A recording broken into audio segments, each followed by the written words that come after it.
Today, I'm going to talk about 5 of the top online marketing strategies you can use to actually bring clients into your business or get them to reach out to you so that you can go to their homes and provide your services. Whatever the case may be, this video is going to try to help you make some money.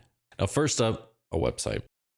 The fundamental, foundational aspect of any business that's trying to show up online these days. You've got your Facebook, Instagram, different social platforms. You don't own any of them. At the end of the day, the only thing you're going to own is your website. Google may eventually go away. Facebook may eventually go away. Your website is the one thing you can control. So we're going to start with that as the foundational piece of everything. In the same way that you want to own your business name, your logo, your phone number, whatever it might be, you also want to own your website. You don't want to be parked on Facebook's property for the entirety of your livelihood. You don't want to rely on all of that when it could just disappear. And then all of your clients are gone with it. All of your leads are gone with it. You want your website to be that place that your clients can reliably, consistently come to find out contact information, your hours, what you offer, all that sort of stuff. And you might say, well, I already have a website. I already got that part down. But we're going to also talk about how you might want to optimize that. So the first thing is going to be mobile optimization. You want your website to work great on iPhones, Androids, all the things that people have in their pockets that they're quickly looking for your services in. If they tap on your name from Google and your website doesn't work great on iPhone, if it looks terrible on mobile, they're going to back out and go to your competitor straight away. 64% of online traffic is already happening on mobile. And if 64% of the people that tap on your website back out, you're losing over half of your revenue. Just that one thing straight from the very beginning, gone. So we've got to focus on that. Review your website. Make sure you're looking at it on mobile. That's more important than it working well on desktop, is making sure it works well on mobile. Speaking of percentages, 40% of all web traffic is going to immediately back out of your website if it takes more than 3 seconds to load. That's again, roughly half of the money that you're just losing because your website isn't made to load quickly. And that's something you absolutely want to be taking a look at. There's so much money that could be made if your website just loads faster, looks good on mobile. There's lots of tools online that can help speed things up, tell you how your website's doing overall with speed, things like that. So definitely take a look at those tips and those tools and try to fix your website to load faster. So much money being left on the table from those two things alone. Now, once people do show up to your website and they do decide to stay, you want to make sure that the psychology of your website is built to convert that click into a client. It doesn't do a lot of good if they land on your website, don't really know where to click, can't find things. That's kind of the basics. You want things to be clearly laid out, simple to use, make it very obvious what your client needs to do to reach out to you. But on top of that, there's a lot of psychology that goes into what each button does, what each button says, what each paragraph and heading on your website says and does, how things are laid out, where people have to go to reach out to you, how many choices there are on a website. All of these things play into the psychology of if someone who clicks on your website will actually reach out to you. It's important to remember that anyone clicking on your website is a warm lead already. They've looked for your name or for your services. They found you. They're interested in your website or what you have to offer based on the description that appears on Google, and they've chosen to click on you. That's a warm lead. That's someone who's considering buying your products or your services. That's someone who's considering reaching out for a free consultation. That is potential money. The worst thing you can do is have them bounce because you're not mobile optimized, because your page isn't loading quickly, because they don't know where they're going or they're not convinced. Everything that happens after they hit your website is something you can directly control. And if all of that isn't optimized, you're leaving money on the table.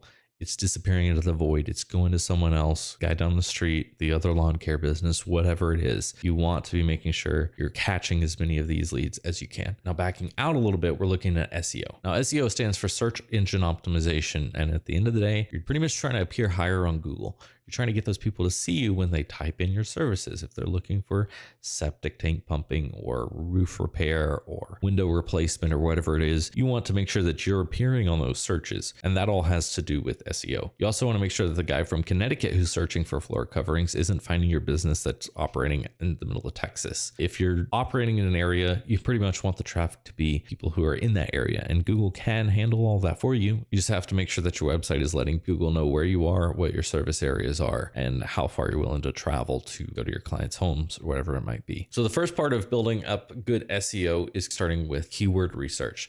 Now, at this stage, you're trying to find keywords that are viable enough for you to go for. Nothing too crazy. Like, you're not really trying to be the first search result that appears when someone types in window blinds, because that can be happening across the nation. But if someone in your area is typing window blinds or types in window blinds, Phoenix, Arizona, you want to compete with that keyword specifically. So you're doing keyword research to see which keywords are viable for you to compete for, to see which ones are people actually typing in. You don't want to be going after the one that only 3 people searched for last year. All that sort of stuff is something that ties into keyword research. And that's a whole thing you have to take into consideration before you ever start optimizing your website for SEO. And once you have your keywords, you want to start plugging those into your headings, into the copy of your website, into the image alt tags. You want to make sure that Google knows what your site's about and is finding those keywords, knowing that you're a good option to display on that search result. SEO can also extend into things like backlinks from other websites. So other websites linking to you. And we'll talk a bit more about that in a second. But first, I want to establish the concept of brand SEO. SEO is traditionally thought of as appearing higher on Google, right? Optimizing your website so that you are showing up higher. But brand SEO is a collective effort to make your brand appear in as many places as possible, so that even if your website isn't the one that's appearing on that particular search, your brand is appearing on someone else's website. The first and fundamental way we can do this is through Google Business Profiles. Google Business Profiles are what your clients are going to see when they start typing in your name. If you appear on Google Maps, anything like that, Google Business Profile, that's what that is. The place that people can leave your reviews on Google, that's your Google Business Profile. So you want to make sure that you have control over that. You're keeping it updated, keeping your information relevant, contact information, hours of operation, all that needs to be accurate and up to date. You also want to be posting on it fairly regularly, not so much to the extent of a social media account, but enough so that people know your business is active, making updates about deals or discounts or events or whatever's going on with your business. You're posting some photos so people could see the work you've done, see where you're located, things like that. You also want to be responding quickly to any reviews that people leave you, good and bad. You want to reply to the good reviews to encourage more of that, to make sure that they're satisfied, they know that they can reach out to if they have any further questions. You especially want to be replying to the bad reviews, making sure that you're trying to de-escalate that, resolve the situation, make sure that anyone who's coming along and reading reviews sees that you are appropriately and satisfactorily handling those disgruntled customers. All of that goes a long way to building that trust and credibility that people are looking for when they want to do business with someone. You also want to use your Google Business Profile as a way to answer frequently asked questions, get those hurdles out of the way so people can go ahead and contact you as quickly as possible. And you can also, in a way, try to capture some of those bad reviews before they happen. Answer any questions that people have, make sure that people know where they can reach out to you for any issues or any things that need resolved. And potentially you can stop some of those 1-star, 2-star reviews from happening and prevent that from lowering your overall rating. But it's not just Google Business Profiles where this can happen. You also want to make sure that you're appearing on our next topic, which is going to be the other online directories. You want your business to be visible where people are looking for your services. And this can be niche dependent, but generally it's going to be places like Yelp, Angie's List, NextDoor, all these directories where people are going to find businesses in a certain niche. All these directories make money by people going to them, so they're putting in a lot of work into SEO. And that's another way to get your business appearing on those searches that you might not be directly targeting with your website. And of course, you want your brand to be consistent across all these profiles. When you update one, update all of them, make sure your branding and information is consistent across all of them. So if someone's looking for your business and they don't remember exactly what your name is, so they're trying to search for it, they're trying to type this in, that in, maybe one of them will pop up and they'll recognize it. If it looks nothing like the rest of your business, where they may have seen you previously, they may not remember you, they may never come back. So try to create that brand consistency, that unified brand SEO, where you're trying to just build that strong brand across all platforms that you possibly can. And the last and probably the most expensive topic we have to talk about today is going to be paid advertising. Now, paid ads can be a little bit dangerous, but they can also be extremely powerful, extremely useful. They're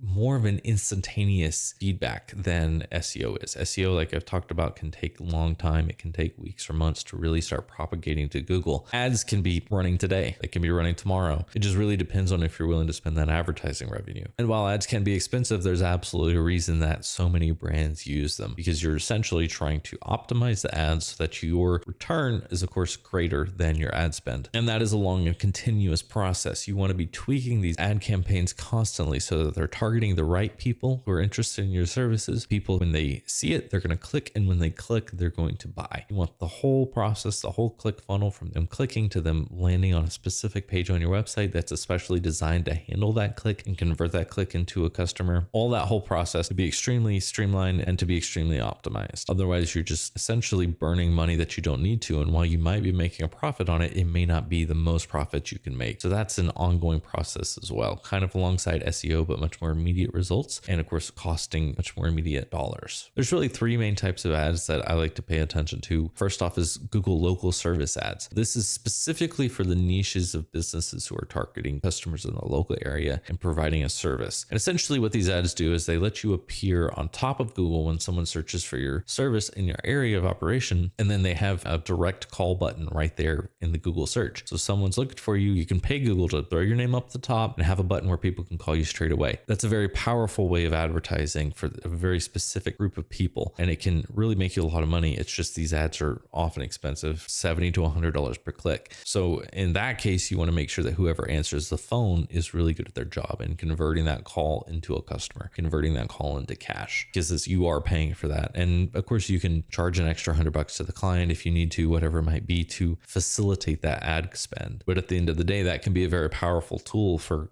grabbing those clients right from the beginning of their Google search. Next type of ad is, of course, Google Adsense. And these are the types of ads you see appear on all kinds of different websites. Google has lots of information on a lot of people. Businesses pay for those ads to show up to those specific groups of people that they're targeting. And then Google pays websites to show those ads on their websites. So while somebody's browsing a website for a DIY tutorial on how to fix their garage door, maybe an ad for a garage door specialist, aka you, appears on the sidebar. And that's a great way to get someone who's interested in your services, who's maybe trying to do it themselves, but potentially getting overwhelmed, to just say, hey, I'm just going to call this person and have them do it for me. And this is where the optimization of ads really comes in, so that you're not wasting that ad spend. The ad campaign is continuously being improved to make sure that you're getting the best bang for your buck here. And the third type of major advertising is going to be Facebook or meta advertising. Appearing on Facebook can be really important for anyone targeting home services, especially because a lot of the homeowners are boomers and a lot of boomers are on Facebook. So Facebook's a great place to start an ad campaign, to be running those ads to get people who do own homes to contact you when they need services. Of course, you can also extend this over to Instagram if you'd like. They tie in pretty closely. So if you're running ads on one, you can run ads on the other pretty easily. Just optimizing again continuously for your target audience,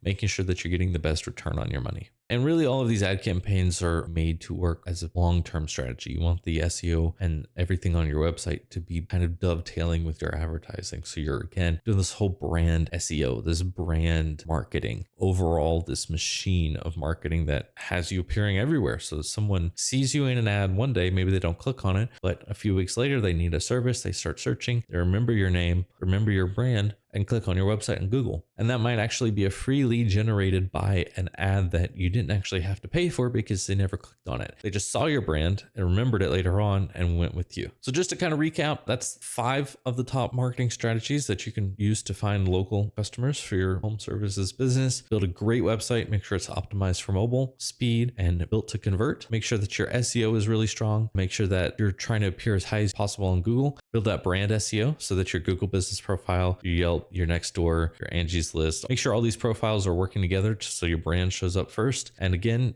throw in some money into paid advertising if you've got the budget for it. If you really want those immediate results, start getting people coming into you. And again, you can throw some money into it, see how it goes, tweak it. And then as the money starts coming back, just reinvest. And then eventually you'd be making some great money off of that method too. All these work together to create a really powerful online presence for any business really, but especially for these home services business targeting the local customers. So I hope this video provided some sort of value to you. I hope it was helpful in some way. I hope it can help you go out there and make some more money. So if you have any questions, if you want me to go into a little bit more depth in any of these subjects, if you want to just bounce some ideas off of me, or even if you're overwhelmed and want someone to do it for you, we can see if we're a good fit to work together on something like that. My contact info is in a link in the description. Feel free to reach out. Maybe we can bounce some ideas off of each other. I'm happy to help you out for totally free. Whatever the case may be, I hope you got some value out of this. I hope you'll make some money off of this, and I'll talk to you later.